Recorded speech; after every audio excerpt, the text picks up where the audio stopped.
ओम नमो भगवते वासुदेवाय नमः। आज की वीडियो में पौष मास शुक्ल पक्ष में पड़ने वाली पुत्रदा एकादशी व्रत कथा आपके सामने प्रस्तुत करने जा रहे हैं। निवेदन है, इस कथा को शुरू से लेकर अंत तक जरूर श्रवण कीजिएगा और कमेंट बॉक्स में जय श्री हरि लिखकर अपनी हाजिरी जरूर लगवाइएगा। निसंतान दंपत्ति या संतान के सुख के लिए मनोवांछित बल पाने के लिए इस पुत्रदा एकादशी का व्रत किया जाता है। अगर आप व्रत नहीं भी कर पाते हैं तो भी इस कथा को सुनने से घर में शांति, सुख, समृद्धि, धन संपदा बनी रहती है। तो चलिए कथा को शुरू करते हैं। जय श्री हरि। युधिष्ठिर बोले, हे श्री कृष्ण, पौष मास के शुक्ल पक्ष की एकादशी का महत्व बताएं। उसका क्या नाम है, कौन सी विधि है तथा उसमें किस देवता का पूजन किया जाता है। भगवान श्री कृष्ण ने कहा, राजन, पौष के शुक्ल पक्ष की जो एकादशी है उसे बताता हूँ, सुनो। महाराज, संसार के हित की इच्छा से मैं इसका वर्णन करता हूँ। राजन, पूर्वोक्त विधि से ही यत्न पूर्वक इसका व्रत करना चाहिए। इसका नाम पुत्रदा है। ये सब पाप को हरने वाली उत्तम तिथि है। समस्त कामनाओं तथा सिद्धियों के दाता भगवान नारायण इस तिथि के अधिदेवता है। चराचर प्राणियों सहित समस्त त्रिलोकी में इससे बढ़कर दूसरी कोई तिथि नहीं है। पूर्व काल की बात है। भद्रावती पुरी में राजा सुकेतुमान राज्य करते थे। उनकी रानी का नाम चंपा था। राजा को बहुत समय तक कोई वंशधर पुत्र नहीं प्राप्त हुआ, इसलिए दोनों पति पत्नी सदा चिंता में, शोक में डूबे रहते थे। राजा के पितर उनके दिए हुए जल को शोक श्वास से गर्म करके पीते थे। राजा के बाद और कोई ऐसा नहीं दिखाई देता जो हम लोगों का तर्पण करेगा। ये सोच सोचकर पितर दुखी रहते थे। एक दिन राजा घोड़े पर सवार हो गहन वन में चले गए। पुरोहित आदि किसी को भी इस बात का पता नहीं था। मृग और पक्षियों से सेवित उस सघन कानन में राजा भ्रमण करने लगे। मार्ग में कहीं सियार की बोली सुनाई पड़ती थी तो कहीं उल्लुओं की। जहां जहां रीछ और मृग दृष्टि गोचर हो रहे थे। इस प्रकार घूम घूम कर राजा वन की शोभा देख रहे थे। इतने में दोपहर हो गई। राजा को भूख और प्यास सताने लगी। वे जल की खोज में इधर उधर दौड़ने लगे।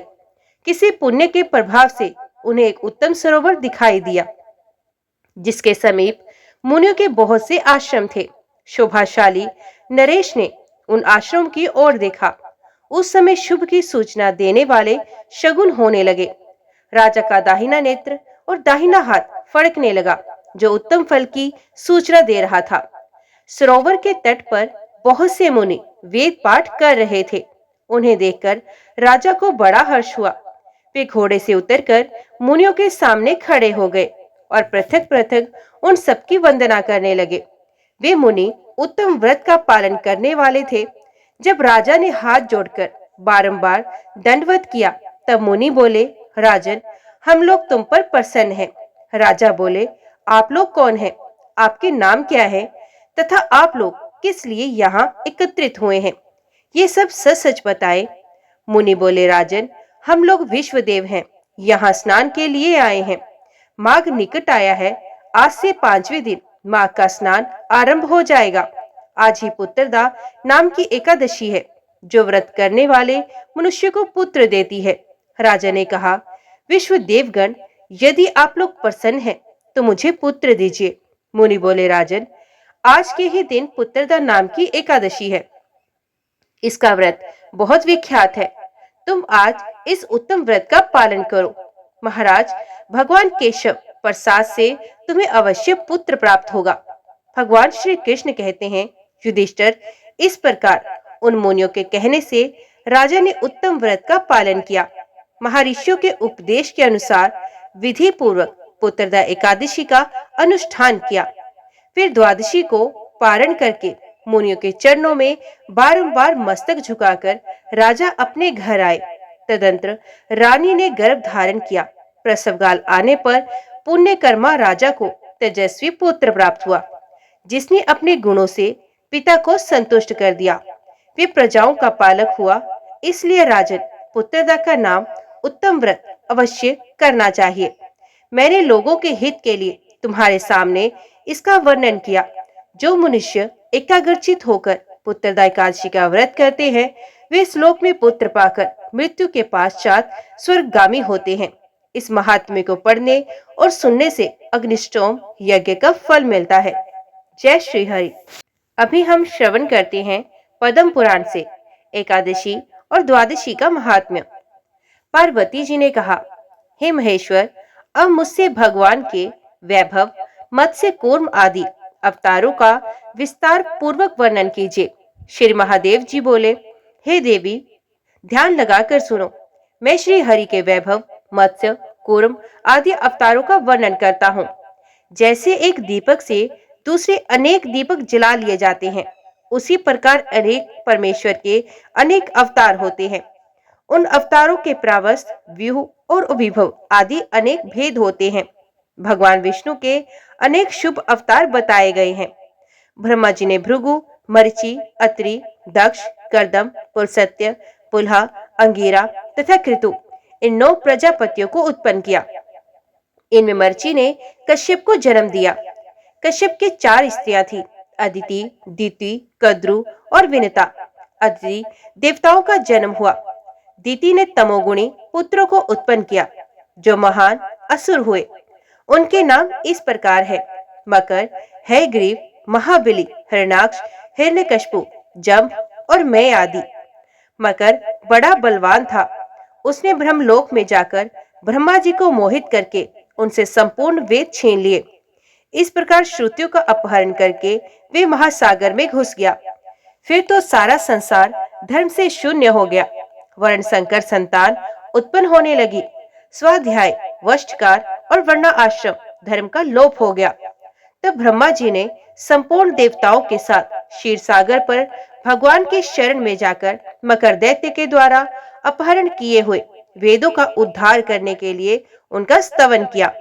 श्री महादेव जी कहते हैं, पार्वती, ब्रह्मा जी के इस प्रकार प्रार्थना करने पर संपूर्ण इंद्रियों के स्वामी परमेश्वर श्री विष्णु मत्स्य रूप धारण करके महासागर में प्रविष्ट हुए।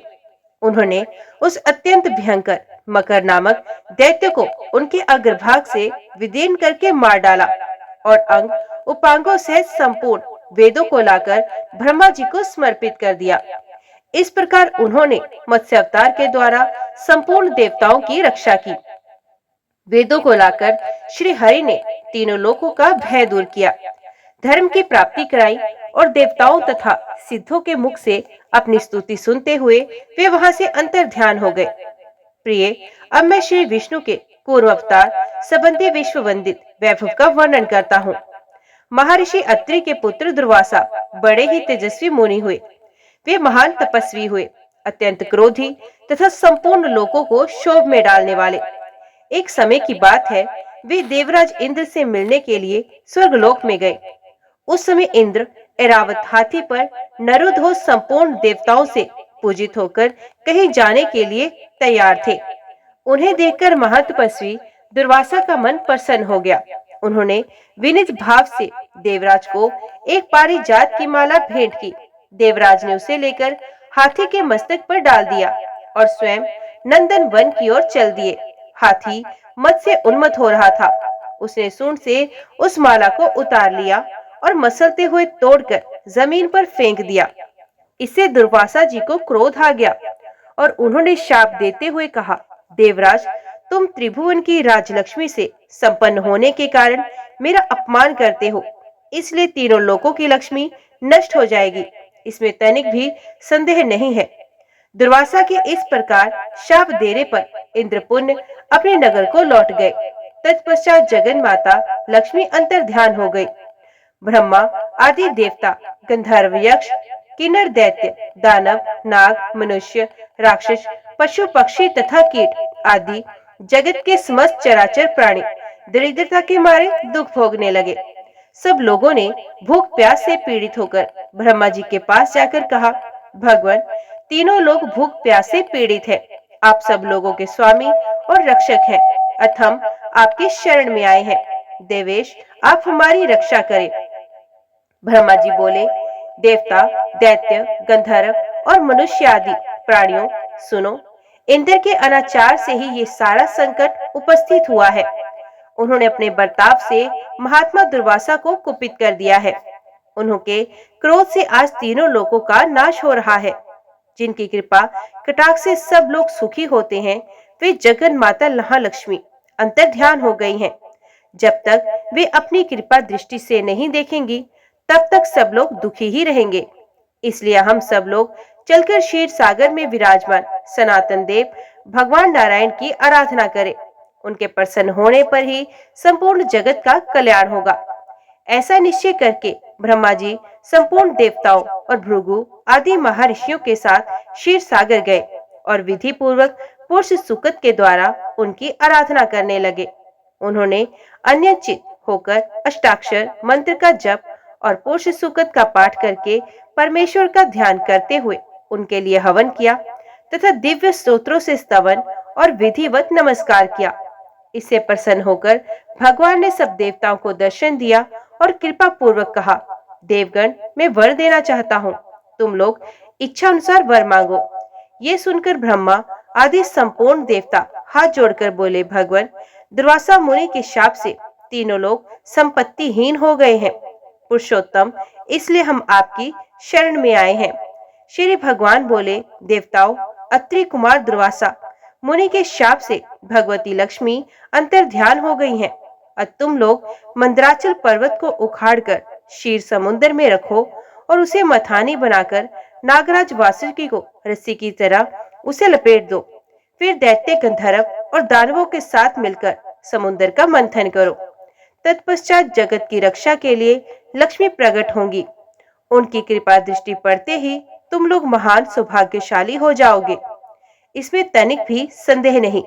मैं ही कूर्म रूप से मंदराचल को अपनी पीठ पर धारण करूंगा तथा मैं ही संपूर्ण देवताओं में प्रवेश करके अपनी शक्ति से उन्हें बलिष्ठ बनाऊंगा। भगवान के ऐसा कहने पर ब्रह्मा आदि संपूर्ण देवता उन्हें साधुवाद देने लगे।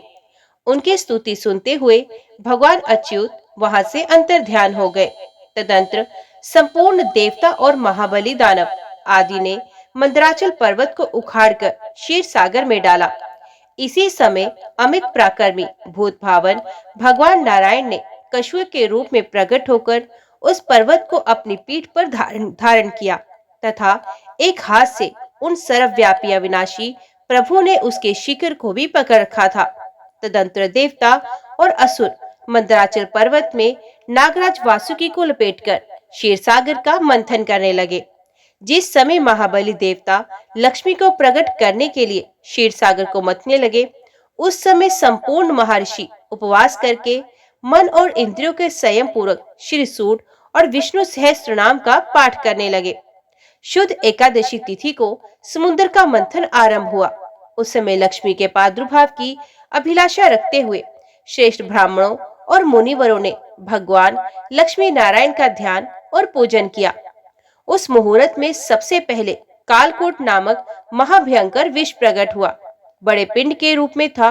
वे प्रलय कालीन अग्नि के समान अत्यंत भयंकर जान पड़ता था। उसे देखते ही संपूर्ण देवता और दानव भय से व्याकुल हो भाग चले। उन्हें भय से पीड़ित हो भागते देख मैंने उन सबको रोककर कहा, देवताओं, इस विष से भय न करो। इस कालकूट नामक महान विष को मैं अभी अपना आहार बना लूंगा। मेरी बात सुनकर इंद्र आदि संपूर्ण देवता मेरे चरणों में पड़ गए और साधु साधु कहकर मेरी स्तुति करने लगे। उधर मेघ के समान काले रंग वाले उस महाभयानक विष को प्रकट हुआ देख मैंने एकाग्रचित से अपने हृदय में सर्व दुखारी भगवान नारायण का ध्यान किया और उनके 3 नाम रूपी महामंत्र का भक्ति पूर्वक जप करते हुए उस भयंकर विष को पी लिया। सर्वव्यापी श्री विष्णु के 3 नामों के प्रभाव से उस लोक संहारकारी विष को मैंने अनायास ही पचा लिया। अच्युत, अनंत और गोविंद, यही श्री हरि के 3 नाम है। जो मन लगाकर इनको आदि में प्रणव और अंत में नमः जोड़कर ओम अच्युताय नमः, ओम अनंताय नमः तथा ओम गोविंदाय नमः इस रूप में भक्ति पूर्वक जप करता है, उसे विष रोग और अग्नि से होने वाली मृत्यु का महान भय नहीं प्राप्त होता। जो इस तीन नाम रूपी महामंत्र का एकाग्रता पूर्वक जप करता है, उसे काल और मृत्यु से भी भय नहीं होता। फिर दूसरों से भय होने की तो बात ही क्या। देवी, इस प्रकार मैंने तीन नामों के ही प्रभाव से विष का पान किया था। तत्पश्चात समुद्र मंथन करने पर लक्ष्मी जी की बड़ी बहन दरिद्रता देवी प्रकट हुई। वे लाल वस्त्र पहने थी। उन्होंने देवताओं से पूछा, मेरे लिए क्या आज्ञा है। तब देवताओं ने उनसे कहा, जिनके घर में प्रतिदिन कलह होता हो, वही हम तुम्हें रहने के लिए स्थान देते हैं। तुम अमंगल को साथ लेकर उन्हीं घरों में जा बसो, जहाँ कठोर भाषण किया जाता हो, जहाँ के रहने वाले सदा झूठ बोलते हो तथा जो मलिन अंतकरण वाले पापी संध्या के समय सोते हो, उन्हीं के घर में दुख और दरिद्रता प्रदान करती हुई तुम नित्य निवास करो। महादेवी, जो खोटी बुद्धि वाला मनुष्य पैर धोए बिना ही आचमन करता है, उस पाप परायण मानव की ही तुम सेवा करो। कलह प्रिया दरिद्रता देवी को इस प्रकार आदेश देकर संपूर्ण देवताओं ने एकाग्रचित हो पुण्य क्षीर सागर का मंथन करना शुरू किया। तब सुंदर नेत्रों वाली वारुणी देवी प्रकट हुई, जिसे नागराज अनंत ने ग्रहण किया। तदंतर समस्त शुभ लक्षणों से सुशोभित और सब प्रकार के आभूषणों से विभूषित एक स्त्री प्रकट हुई, जिसे गरुड़ ने अपनी पत्नी बनाया।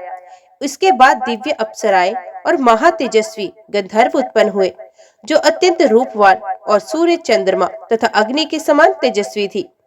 तत्पश्चात ऐरावत हाथी, उच्च श्रेवा नामक घोड़ा, धन्वंतरी वैद्य, पारिजात वृक्ष और संपूर्ण कामनाओं को पूर्ण करने वाली सुरभि गौ का प्रादुर्भाव हुआ।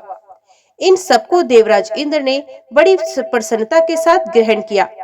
इसके बाद द्वादशी को प्रातः काल सूर्य उदय होने पर संपूर्ण लोगों की अधीश्वरी कल्याणमयी भगवती महालक्ष्मी प्रकट हुई। उन्हें देखकर सब देवताओं को बड़ा हर्ष हुआ। देवलोक में दुदुम्बियां बजने लगी। वन देवियों ने फूलों की वर्षा की, गंधर्वराज गाने और अप्सराएं नाचने लगी। शीतल एवं पवित्र हवा चलने लगी। सूर्य की प्रभा निर्मल हो गई। बुझी हुई अग्नियां जल उठी और संपूर्ण दिशाओं में प्रसन्नता छा गई। तदंतर क्षीर सागर से शीतल एवं अमृतमय किरणों से शुद्ध चंद्रमा प्रकट हुए, जो माता लक्ष्मी के भाई और सबको सुख देने वाले हैं। वे नक्षत्रों के स्वामी हैं। इसके बाद श्री हरि की पत्नी तुलसी देवी प्रकट हुई, जो परम पवित्र और संपूर्ण विश्व को पावन करने वाली हैं। जगन माता तुलसी का प्रादुर्भाव श्री हरि की पूजा के लिए ही हुआ है। तत्पश्चात सब देवता प्रसन्नचित होकर मंदराचल पर्वत को यथास्थान रखाए और सफल मनोरथ हो माता लक्ष्मी के पास सहस्र नाम से स्तुति करके श्री सुकत का जप करने लगे। तब भगवती लक्ष्मी ने प्रसन्न होकर संपूर्ण देवताओं से कहा, देवरो, तुम्हारा कल्याण हो। मैं तुम्हें वर देना चाहती हूँ। मुझसे मनोवांछित वर मांगो। देवता बोले, संपूर्ण लोगों के स्वामी भगवान विष्णु की प्रियतमा लक्ष्मी देवी, आप हम लोगों पर प्रसन्न हो और श्री विष्णु के वक्षस्थल में सदा निवास करें, कभी भगवान से अलग ना हो तथा तीनों लोगों का भी कभी परित्याग ना करें। देवी, यही हमारे लिए श्रेष्ठ वर है। जगन माता, आपको नमस्कार है। हम आपसे यही चाहते हैं। देवताओं के ऐसा कहने पर श्री नारायण के प्रियतमा लोक माता महेश्वरी लक्ष्मी ने एवं स्तु कहकर उनकी प्रार्थना स्वीकार की। तदंतर क्षीर सागर पर भगवान नारायण और ब्रह्मा जी भी प्रकट हुए। देवताओं ने जनार्दन को नमस्कार करके उनका स्तवन किया और प्रसन्न वंदन हो हाथ जोड़कर कहा, सर्वेश्वर, आप अपनी प्रियतमा और महारानी लक्ष्मी देवी को, जो कभी आपसे अलग होने वाली नहीं है, जगत की रक्षा के लिए ग्रहण कीजिए। ऐसा कहकर ब्रह्मा आदि देवता और मुनियों ने नाना प्रकार के रत्नों से बने हुए बाल सूर्य के समान महातेजस्वी दिव्य पीठ पर भगवान विष्णु और भगवती लक्ष्मी को बिठाया तथा नेत्रों से आनंद के आंसू बहाते हुए उन्होंने दिव्य वस्त्र, दिव्य माला, रत्न में आभूषण एवं अप्राकृतिक दिव्य फलों से उन दोनों का पूजन किया। क्षीर सागर से जो कोमल दलों वाली तुलसी देवी प्रकट हुई थी, उनके द्वारा उन्होंने लक्ष्मी जी के युगल चरणों का अर्चन किया। फिर 3 बार प्रदक्षिणा और बारंबार नमस्कार करके दिव्य स्तोत्रों से स्तुति की। इससे सर्वदेश्वर भगवान श्री हरि ने लक्ष्मी सहित प्रसन्न होकर देवताओं को मनोवांछित वरदान दिया। तब से देवता और मनुष्य आदि प्राणी बहुत प्रसन्न रहने लगे। उनके यहाँ धन धान्य की प्रचुर वृद्धि हुई और वे निरोग होकर अत्यंत सुख का अनुभव करने लगे।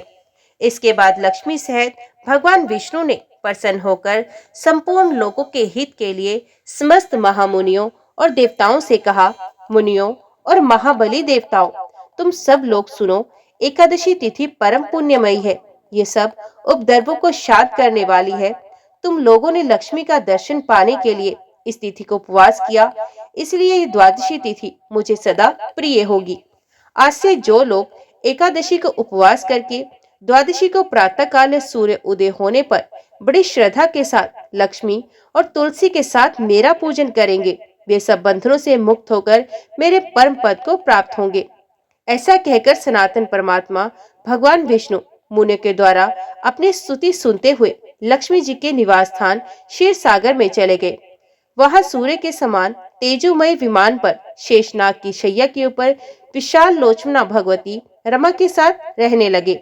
वे देवताओं को दर्शन देने के लिए सदा ही वहां निवास करते हैं। तदंतर सब देवता कश्यप रूपधारी सनातन भगवान का भक्ति पूर्वक पूजन करके प्रसन्नचित हो उनकी स्तुति करने लगे। इससे उन्हें बड़ी प्रसन्नता हुई और वे बोले, देवेश्वरों, तुम्हारे मन में जैसी इच्छा हो वैसा वर मांगो। देवता बोले, महाबली देवेश्वर, आप शेषनाग और दिग्गजों की सहायता के लिए 7 दीपों वाली इस पृथ्वी को अपनी पीठ पर धारण कीजिए। देवताओं की प्रार्थना सुनकर विश्व भावन भगवान ने बड़ी प्रसन्नता के साथ कहा, एवं वस्तु ऐसा ही हो। तब से उन्होंने 7 दीपों सहित पृथ्वी को अपनी पीठ पर धारण किया। तदंतर महर्षियों सहित देवता, गंधर्व, दैत्य, दानव तथा मानव भगवान की आज्ञा ले अपने अपने लोक को चले गए। तब से ब्रह्मा आदि देवता, सिद्ध, मनुष्य, योगी तथा मुनि श्रेष्ठ भगवान की आज्ञा मानकर बड़ी भक्ति के साथ एकादशी तिथि को उपवास और द्वादशी तिथि को भगवान का पूजन करने लगे। ओम नमो भगवते वासुदेवाय नमः। आज की वीडियो में इतना ही। उम्मीद करती हूँ वीडियो आपको पसंद आई होगी। वीडियो पसंद आई हो तो वीडियो को लाइक और चैनल को सब्सक्राइब जरूर कीजिएगा। जय श्री हरि लिखकर कमेंट बॉक्स में अपनी हाजिरी और अपने सुझाव देना ना भूलिएगा। तो मिलते हैं अगली कथा अगली वीडियो के साथ। तब तक के लिए देखते व सुनते रहिए। जय मां कंजक, जय माता दी।